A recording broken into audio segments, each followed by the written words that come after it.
Welcome to YouBook channel. Read and listen to the greatest stories that mankind has ever told. From Iliad to Coveted Terror, and other famous classics. Enjoy the best world literatures throughout history.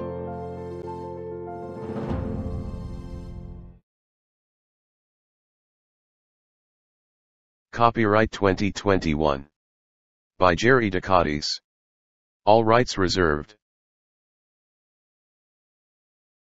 The Project Gutenberg ebook of A Tale of Two Cities, A Story of the French Revolution. By Charles Dickens.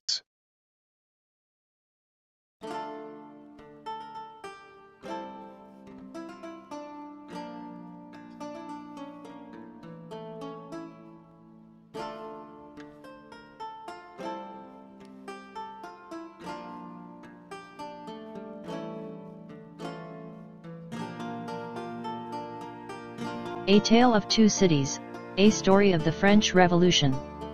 By Charles Dickens. Book the First, Recalled to Life.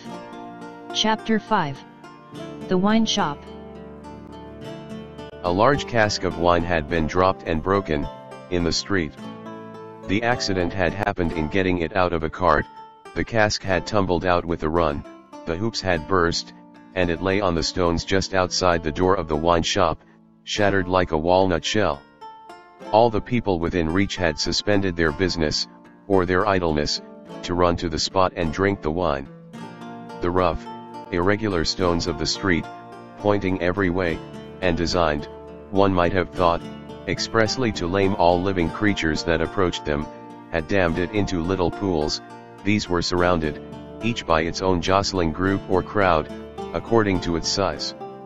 Some men kneeled down, made scoops of their two hands joined, and sipped, or tried to help women, who bent over their shoulders, to sip, before the wine had all run out between their fingers.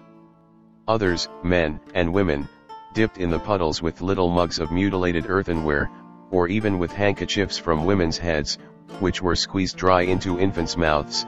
Others made small mud embankments, to stem the wine as it ran. Others, directed by lookers on up at high windows, darted here and there, to cut off little streams of wine that started away in new directions. Others devoted themselves to the sodden and lead-eyed pieces of the cask, licking, and even champing the moister wine-rotted fragments with eager relish. There was no drainage to carry off the wine, and not only did it all get taken up, but so much mud got taken up along with it, that there might have been a scavenger in the street, if anybody acquainted with it could have believed in such a miraculous presence.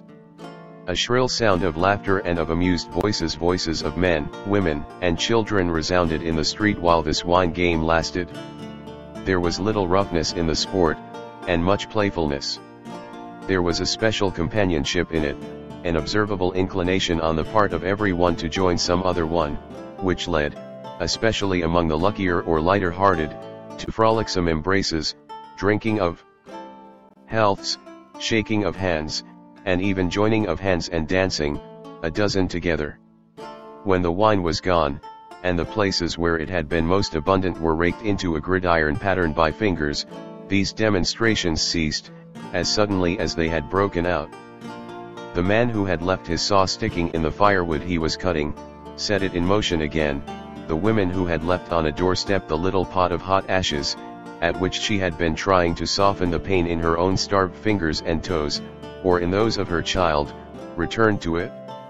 Men with bare arms, matted locks, and cadaverous faces, who had emerged into the winter light from cellars, moved away, to descend again, and a gloom gathered on the scene that appeared more natural to it than sunshine.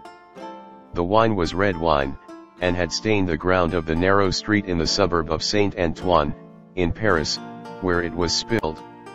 It had stained many hands, too, and many faces, and many naked feet, and many wooden shoes. The hands of the man who sawed the wood, left red marks on the billets. And the forehead of the woman who nursed her baby, was stained with the stain of the old rag she wound about her head again. Those who had been greedy with the staves of the cask, had acquired a tigerish smear about the mouth. And one tall joker so besmirched, his head more out of a long squalid bag of a nightcap than in it, scrawled upon a wall with his finger dipped in muddy Winley's blood. The time was to come, when that wine too would be spilled on the street stones, and when the stain of it would be read upon many there. And now that the cloud settled on Saint Antoine, which a momentary gleam had driven from his sacred countenance, the darkness of it was heavy cold, dirt, sickness, ignorance, and want, were the lords in waiting on the saintly presence, nobles of great power all of them, but, most especially the last. Samples of a people that had undergone a terrible grinding and regrinding in the mill, and certainly not in the fabulous mill which ground old people young, shivered at every corner, passed in and out at every doorway, looked from every window, fluttered in every vestige of a garment that the wind shook. The mill which had worked them down, was the mill that grinds young people old. The children had ancient faces and grave voices. And upon them, and upon the grown faces, and ploughed into every furrow of age and coming up afresh, was the sigh, hunger. It was prevalent everywhere. Hunger was pushed out of the tall houses, in the wretched clothing that hung upon poles and lines. Hunger was patched into them with straw and rag and wood and paper. Hunger was repeated in every fragment of the small modicum of firewood that the man sawed off. Hunger stared down from the smokeless chimneys, and started up from the filthy street that had no offal, among its refuse, of anything to eat. Hunger was the inscription on the baker's shelves, written in every small loaf of his scanty stock of bad bread. At the sausage shop, in every dead dog preparation that was offered for sale. Hunger rattled its dry bones among the roasting chestnuts in the turned cylinder. Hunger was shred into atomics in every farthing pouring of husky chips of potato, fried with some reluctant drops of oil. Its abiding place was in all things fitted to it. A narrow winding street, full of offense and stench, with other narrow winding streets diverging, all peopled by rags and nightcaps, and all smelling of rags and nightcaps, and all visible things with a brooding look upon them that looked ill. In the hunted air of the people there was yet some wild beast thought of the possibility of turning at bay.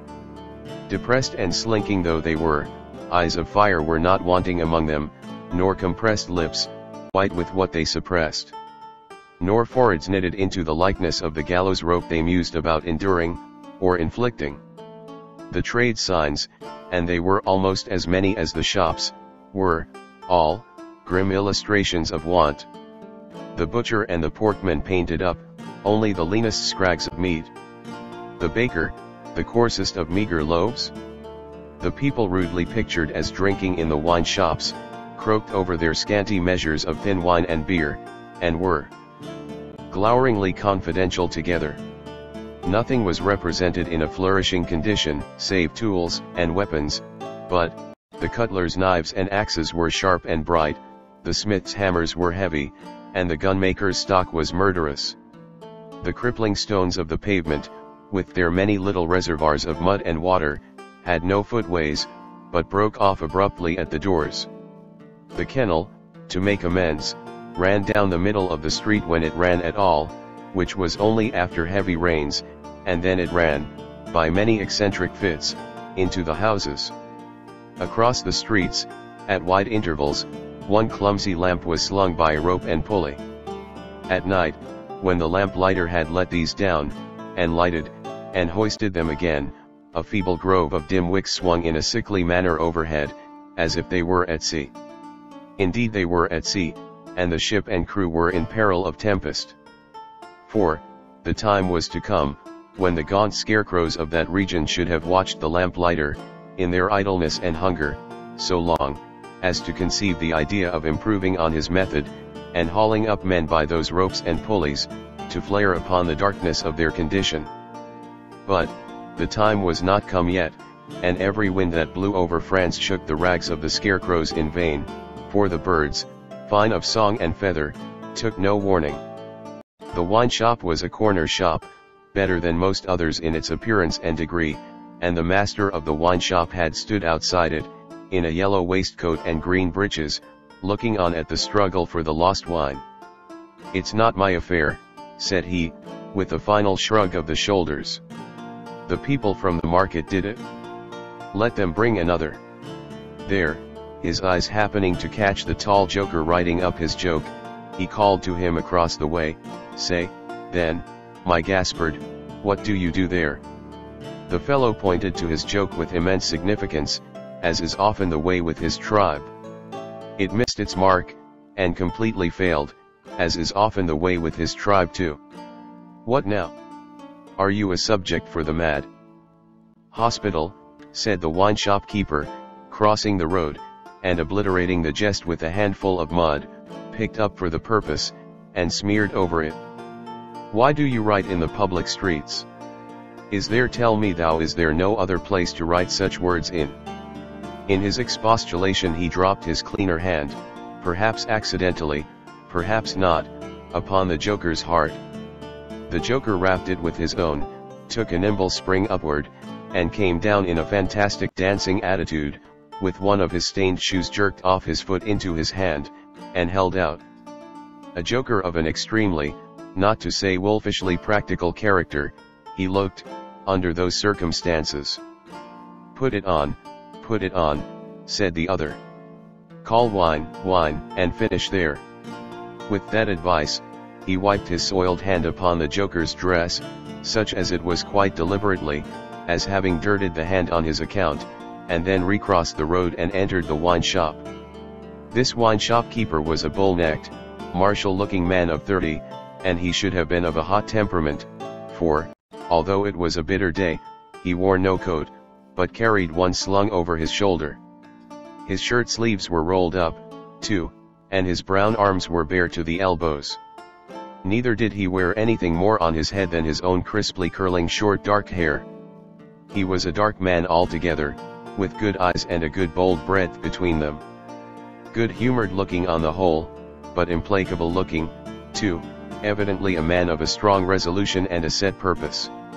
A man not desirable to be met, rushing down a narrow pass with a gulf on either side, for nothing would turn the man. Madame Defarge, his wife, sat in the shop behind the counter as he came in. Madame Defarge was a stout woman of about his own age, with a watchful eye that seldom seemed to look at anything, a large hand heavily ringed, a steady face, strong features, and great composure of manner. There was a character about Madame Defarge, from which one might have predicated that she did not often make mistakes against herself in any of the reckonings over which she presided. Madame Defarge, being sensitive to cold, was wrapped in fur, and had a quantity of bright shawl twined about her head, though not to the concealment of her large earrings. Her knitting was before her, but she had laid it down to pick her teeth with a toothpick. Thus engaged, with her right elbow supported by her left hand, Madame Defarge said nothing when her lord came in, but coughed just one grain of cough. This, in combination with the lifting of her darkly defined eyebrows over her toothpick by the breadth of a line, suggested to her husband that he would do well to look round the shop among the customers, for any new customer who had dropped in while he stepped over the way. The wine shop keeper accordingly rolled his eyes about, until they rested upon an elderly gentleman and a young lady, who were seated in a corner. Other company were there, 2 playing cards, 2 playing dominoes, 3 standing by the counter lengthening out a short supply of wine. As he passed behind the counter, he took notice that the elderly gentleman said in a look to the young lady, "This is our man." "What the devil do you do in that galley there?" said Monsieur Defarge to himself. "I don't know you."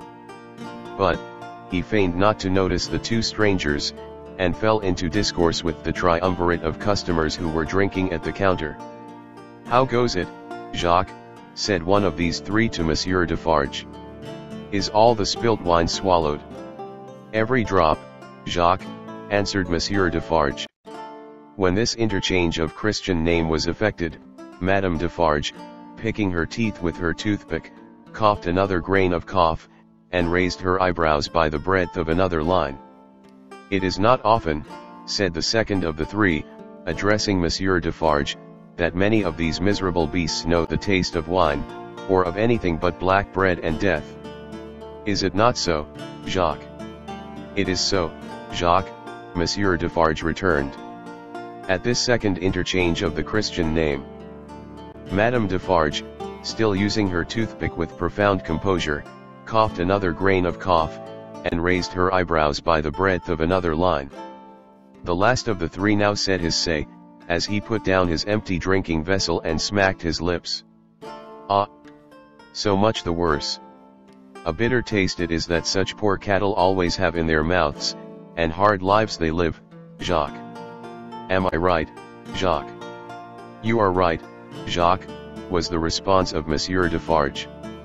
This third interchange of the Christian name was completed at the moment when Madame Defarge put her toothpick by, kept her eyebrows up, and slightly rustled in her seat. Hold then. True, muttered her husband. Gentlemen, my wife. The three customers pulled off their hats to Madame Defarge, with three flourishes. She acknowledged their homage by bending her head, and giving them a quick look. Then she glanced in a casual manner round the wine shop, took up her knitting with great apparent calmness and repose of spirit, and became absorbed in it. Gentlemen, said her husband, who had kept his bright eye observantly upon her, good day. The chamber, furnished bachelor fashion, that you wished to see, and were inquiring for when I stepped out, is on the 5th floor. The doorway of the staircase gives on the little courtyard close to the left here, pointing with his hand, near to the window of my establishment. But, now that I remember, one of you has already been there, and can show the way. Gentlemen, adieu. They paid for their wine, and left the place. The eyes of Monsieur Defarge were studying his wife at her knitting when the elderly gentleman advanced from his corner, and begged the favor of a word. Willingly, sir, said Monsieur Defarge, and quietly stepped with him to the door. Their conference was very short, but very decided. Almost at the first word, Monsieur Defarge started and became deeply attentive. It had not lasted a minute, when he nodded and went out. The gentleman then beckoned to the young lady, and they, too, went out. Madame Defarge knitted with nimble fingers and steady eyebrows, and saw nothing. Mr. Jarvis Lorry and Miss Manette, emerging from the wine shop thus, joined Monsieur Defarge in the doorway to which he had directed his own company just before. It opened from a stinking little black courtyard, and was the general public entrance to a great pile of houses, inhabited by a great number of people. In the gloomy tile-paved entry to the gloomy tile-paved staircase, Monsieur Defarge bent down on one knee to the child of his old master, and put her hand to his lips. It was a gentle action, but not at all gently done. A very remarkable transformation had come over him in a few seconds. He had no good humor in his face, nor any openness of aspect left, but had become a secret, angry, dangerous man. It is very high, it is a little difficult. Better to begin slowly. Thus, Monsieur Defarge, in a stern voice, to Mr. Lorry, as they began ascending the stairs. Is he alone? The latter whispered. Alone. God help him, who should be with him, said the other, in the same low voice. Is he always alone, then? Yes. Of his own desire. Of his own necessity. As he was, when I first saw him after they found me and demanded to know if I would take him, and, at my peril be discreet as he was then, so he is now. He is greatly changed. Changed. The keeper of the wine shop stopped to strike the wall with his hand, and mutter a tremendous curse. No direct answer could have been half so forcible. Mr. Lorry's spirits grew heavier and heavier, as he and his two companions ascended higher and higher. Such a staircase, with its accessories, in the older and more crowded parts of Paris, would be bad enough now. But, at that time, it was vile indeed to unaccustomed and unhardened senses. Every little habitation within the great foul nest of one high building, that is to say, the room or rooms within every door that opened on the general staircase, left its own heap of refuse on its own landing, besides flinging other refuse from its own windows. The uncontrollable and hopeless mass of decomposition so engendered, would have polluted the air, even if poverty and deprivation had not loaded it with their intangible impurities. The two bad sources combined made it almost insupportable. Through such an atmosphere, by a steep dark shaft of dirt and poison, the way lay. Yielding to his own disturbance of mind, and to his young companion's agitation, which became greater every instant, Mr. Jarvis Lorry twice stopped to rest. Each of these stoppages was made at a doleful grating, by which any languishing good airs that were left uncorrupted, seemed to escape, and all spoilt and sickly vapours seemed to crawl in. Through the rusted bars, tastes, rather than glimpses, were caught of the jumbled neighborhood. And nothing within range, nearer or lower than the summits of the two great towers of Notre Dame, had any promise on it of healthy life or wholesome aspirations. At last, the top of the staircase was gained, and they stopped for the third time. There was yet an upper staircase, of a steeper inclination and of contracted dimensions, to be ascended, before the garret story was reached. The keeper of the wine shop, always going a little in advance, and always going on the side which Mr. Lorry took, as though he dreaded to be asked any question by the young lady, turned himself about here, and, carefully feeling in the pockets of the coat he carried over his shoulder, took out a key. "The door is locked then, my friend," said Mr. Lorry, surprised. "Yes," was the grim reply of Monsieur Defarge.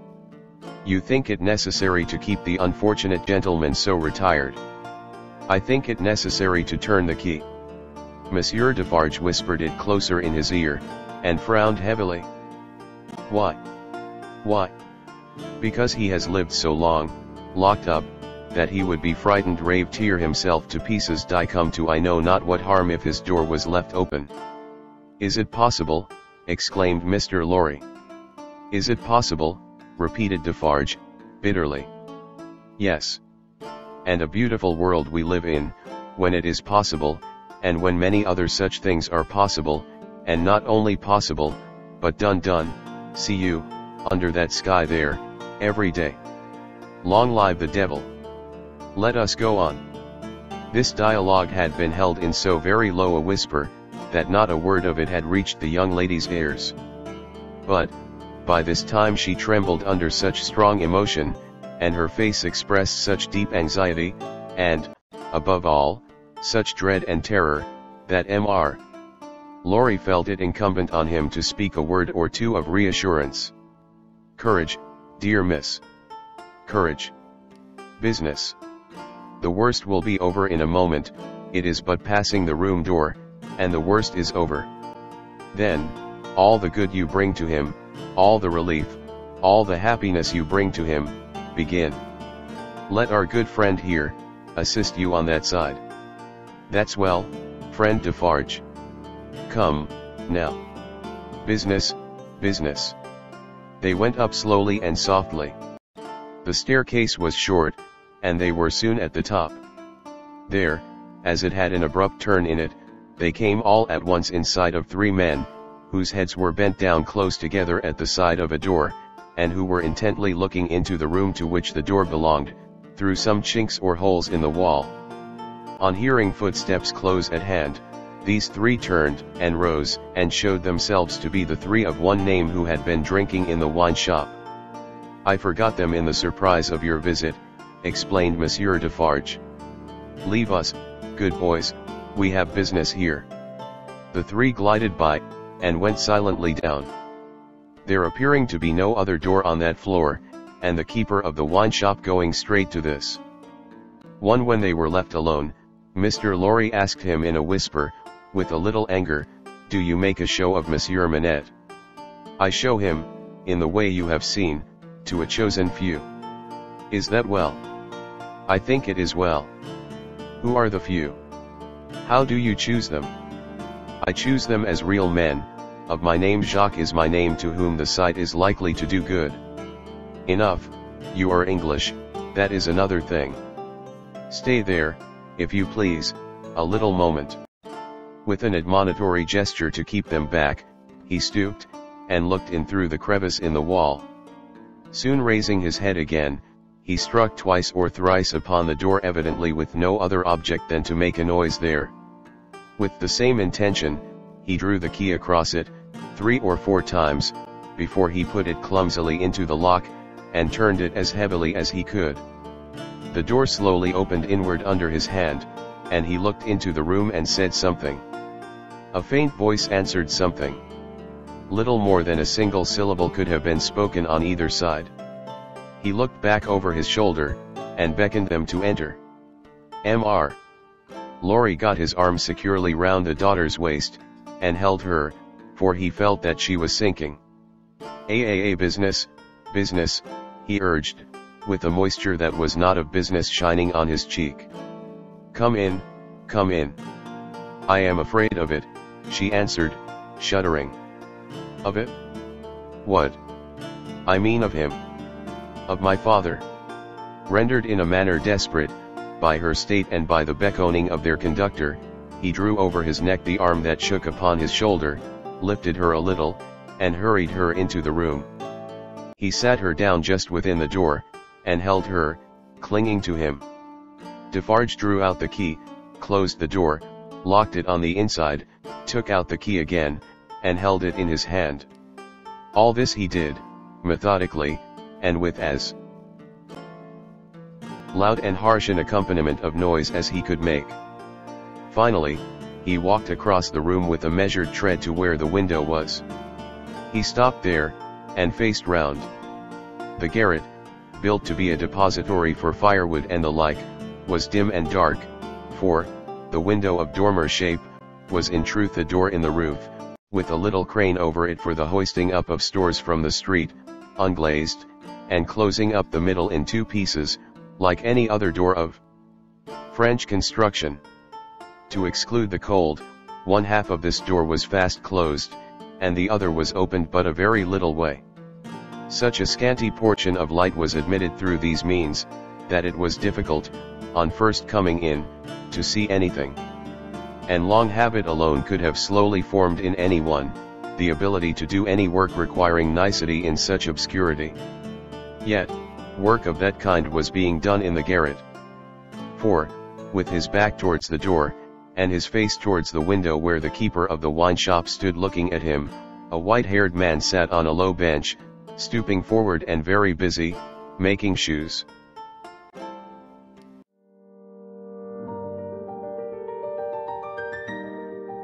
Thank you for watching. Write in the comments section, for your request as to what book, usually from Project Gutenberg, you want us to feature in YouBook channel.